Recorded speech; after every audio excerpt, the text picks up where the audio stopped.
Let's go to the phones. Let's start with Tim in Florida. Hello, Tim. Thanks for calling today. You're welcome. I want to know what you think are best practices for how you can influence your family and friends away from the world into the church. And I not only want your short take, but if you could also recommend books or videos that will give us best practices. Okay. So when you say you want my short take, is that your way of telling me to keep it short? Keep my answer brief? No, that's my way of telling you that I recognize that you can only give me so many minutes. Yeah, I understand. No, I have a penchant for going long at times. So, no, I understand. Well, best practices, I think ultimately the best practices were given to us by the Lord, and that would include pray always, rely on God's providence, ask Him for what you need, be vigilant in not only guarding your own soul and taking care that you don't mix the world with your faith. As Jesus said, you were in the world but not of the world. So these are all rather pro forma, not to diminish the importance of what Jesus said, but they're so kind of basic and obvious that that's where we should start. Pray in the home. Let your children see that you and your wife are really, truly followers of Jesus, that it's not just lip service, or it's not just, we do the God thing for an hour a week on Sunday when we go to Mass, and then the rest of the week, God doesn't really have any role to play. So things like praying the family rosary every day, having images of Jesus and Mary in the home. It's a great idea. It's a stupendously great idea to enthrone images of the Sacred Heart of Jesus and the Immaculate Heart of Mary in some prominent place in your home, where not only the kiddos will see them every day, but also your visitors and people who come to the house, maybe the plumber. Good conversation starters, that's for sure. These are all things that I grew up with, and the reason I offer you these kind of basic things, Tim, is because, as I said, I'm the oldest of 8 children, and none of my brothers and sisters fell away from the faith.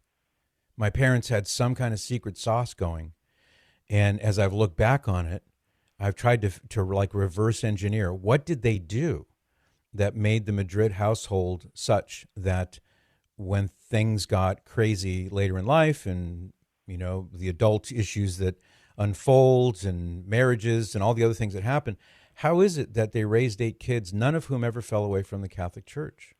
And I'm convinced that some of these salt-of-the-earth basic details, like the ones that I just mentioned to you, are integral to doing that. At least that's how it worked for my family. Now, that's what my wife and I have tried to do with our family, and so far so good. Doesn't mean that we haven't had bumps in the road, or doesn't mean that we haven't had children who have been wobbly here or there. We have. But in the long haul, I think that kind of really solid foundation of prayer, mom and dad, the kids see that mom and dad really love Jesus. They really are true followers.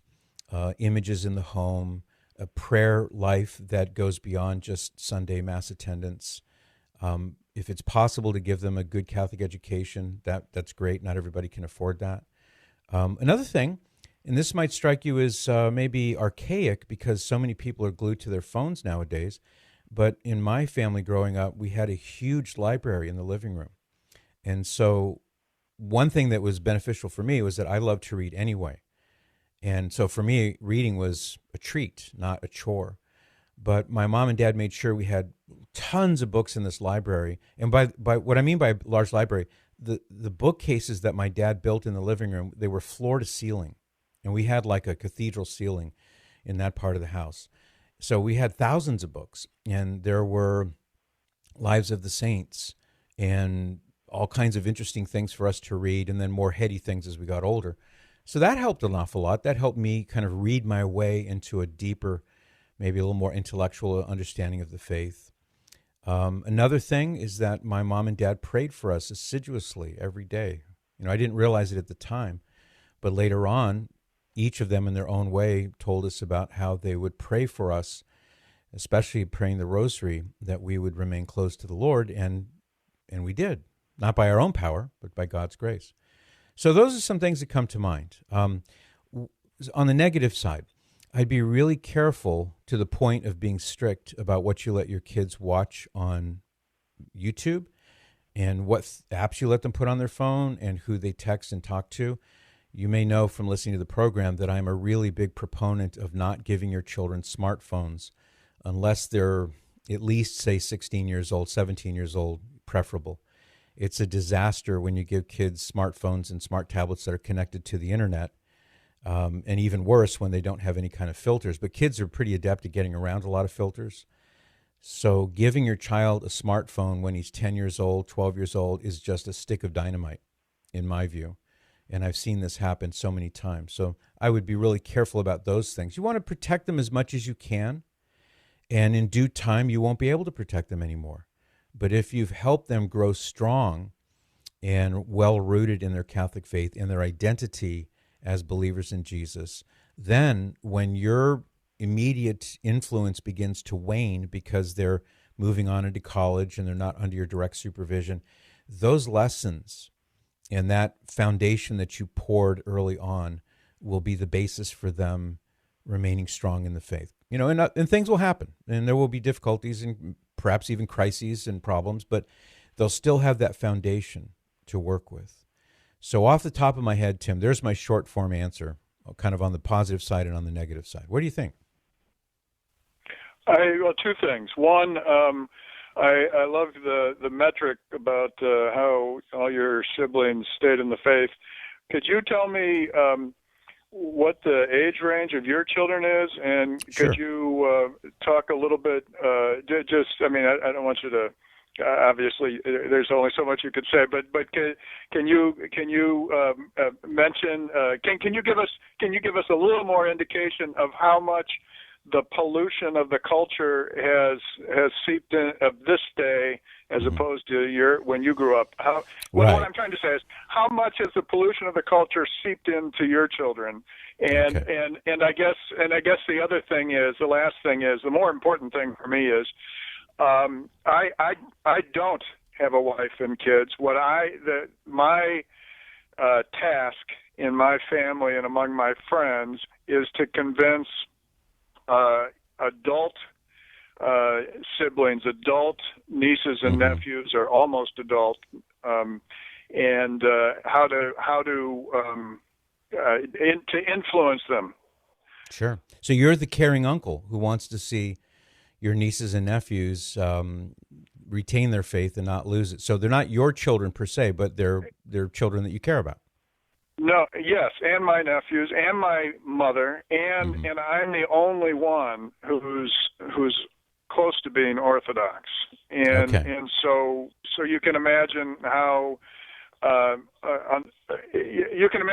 tricky a situation it is to try to do this without having people shut the door. Yeah, because you have to be subtle. You don't want to be the crazy uncle, in their view, anyway. You want to be the uncle who cares, and they know that it's coming from your love for them, and you're not grinding that on them or judging them, but you want to see them happy. Yeah, that's all good. Well, just to address that briefly, there are two massive distinctions. One is between the way I grew up in the 1960s and then into the 70s when I was a teenager, versus how my children grew up. And then there's a distinction in the midst of my children. So let's start with the age range, since you asked. So my oldest son is 39. My youngest son is 19. So there's a 20-year span between them. Total of 11 kids, 6 boys, 5 girls. Of those, how many are married? I believe 6 of them are married. And it looks like maybe another 1 or 2 is heading in that direction. We'll see. So among them, there are 25 grandchildren, and so I've been able to see kind of to what extent Nancy's and my parenting efforts have played out, and also to see what are some of the things that we did that they're doing, and what are some of the things that we did that they're not doing. So it's interesting for me as now a grandfather to look back and see what stuck. So the first dichotomy, or the first distinction, would be, obviously, when I grew up, there was no internet, and there was no mass media in the sense that we understand it now. So clearly, I remember as a child there being maybe a handful of television stations. ABC, NBC, CBS. There were no cable outlets, so the amount of television fare was very, very limited to maybe, I don't know, 6, 7, 8 channels at the most. I remember some of my early memories are like I remember getting up early in the morning and the test pattern was still on because they would turn the network off at midnight or whenever it was. There'd be like a Old Glory there in a patriotic hymn, and then there would be just a test pattern or snow until the next morning when they would turn the TV network back on again. So that was a big difference where we didn't have a lot of access to mass media. And so I didn't have the pollution, as you describe it, coming into me through those avenues. My parents were really careful about what movies we could see. And so it was anathema to even think about going to see a movie that was rated R. I mean, that would never happen. My parents didn't watch rated R movies, so that would never happen. Now, so that's a big difference between the generation I grew up in and the generation that my children grew up in. But even within their 20-year age span, there was a big difference that we can see very clearly that the older 6 or so, they grew up without the internet. It just wasn't there. So they didn't have phones. There were no, there was not really any access to websites. And so they too kind of had that experience of being unplugged from the internet.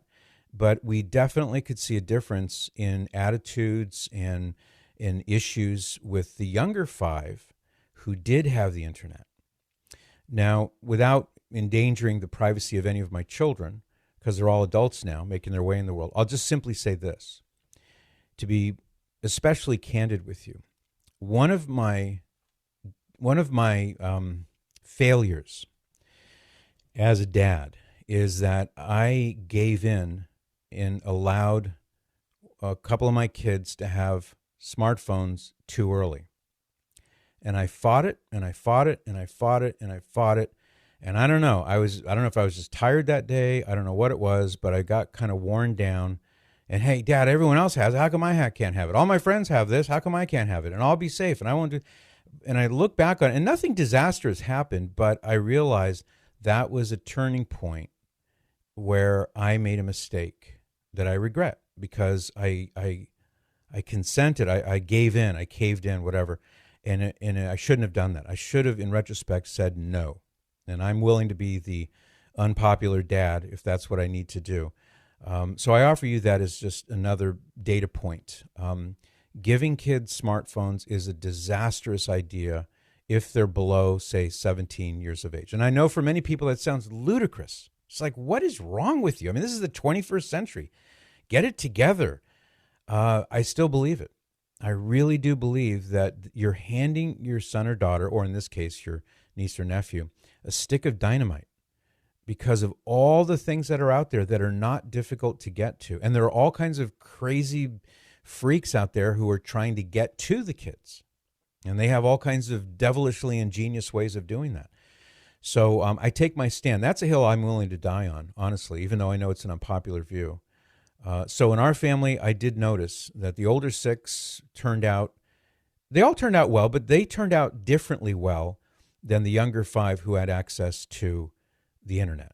Does that make sense, Tim? It's kind of a long explanation, but does that make sense? Well, that makes a lot of sense. I deny myself a smartphone, but I'm still working on a flip phone as long as I can. That makes sense. And if you could also, just as a reminder, either repeat or elaborate on what the uncle dealing with adult family members should do.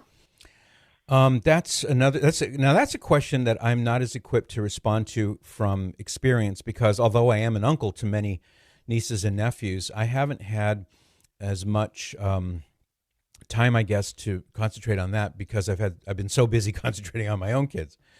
But like I'll tell my nieces and nephews, hey, respect your parents because they grew up without Google. They had to graduate from high school without Google. They didn't have, you couldn't just look it up. I mean, you had to go crack open a book and read it and assimilate it and memorize it and regurgitate it on the test. So even just little things like that, just encouraging my nieces and nephews when they were younger, listen to your parents. It may seem like they're just being difficult right now, but they know what they're talking about. So that may be the last thing I'll leave you with, Tim, is the encouragement factor is huge, especially when they realize that you're not seeking anything from them. This is not for your benefit, it's for their benefit. And when they realize that, you've got some gray in your hair, you've been around the block many more times than they have, and you're doing this out of love for them, I really think that has a great positive effect on young people. And quite frankly, there may be times, you may have already seen this, where your nieces and nephews might be reluctant to go talk to their parents about an issue, but they will be willing to come speak to you about it because you're an uncle, not a dad, and you've shown love and patience and encouragement. That can go a long way with them. Can I ask you? It's a tsunami of you have so many people in your orbit that you care for that are being it's triage. What do you recommend to keep your spirits up? How do I keep my spirits up and to keep focused and to keep from despair when the devil is attacking all these people and me from all sorts of angles at once? Well, remember, greater is he who is in you than he who is in the world. So you have ample promises from the Lord that if you are close to him and you are, doing what he asks you to do, come follow me, he said. So if you're doing that, if you're picking up your cross and following him, you're close to him in the sacraments, you're praying the rosary every day, you're in the perfect position. And remember, too, I'll leave it at this, Tim, because, I've got so many more things I'd love to tell you about this, but I'm glad you asked these questions because it offers us a chance to think about these important issues. I'll leave you with this thought, and that is that emotions are different from virtues. Virtues are habits that are built up over time that are not typically the default position. Usually one's default position is the vice, laziness, lust, gluttony, etc. So the virtues, which are built up over time, like building muscle when you work out, they then become the default position. And so how do you avoid being overwhelmed would be concentrate on those things that God has put in front of you. Don't spend an inordinate amount of time watching the TV news. I watch as little as I can. I have to watch some just to stay current for the news or for the show. But don't let your mind get polluted and poisoned by all of that chattering and bickering and fighting and all that. Read a lot. Read more than you look at your phone. And you have a flip phone, so you're way ahead of the crowd. And just be really careful what you let in. Kind of like the food that you won't eat because it's got a lot of calories or it's got strange stuff in it. I think all the same rules apply when it comes to the spiritual life. And I keep coming back to this verse. Jesus said, in the world you will have tribulation, but be of good cheer, for I have overcome the world. So emotions come and go like the weather, but your virtues and your commitment to Christ, that's going to stay the same. Great call, Tim. I give you a gold star for that one. Thank you. For more of The Patrick Madrid Show, visit relevantradio.com/Patrick.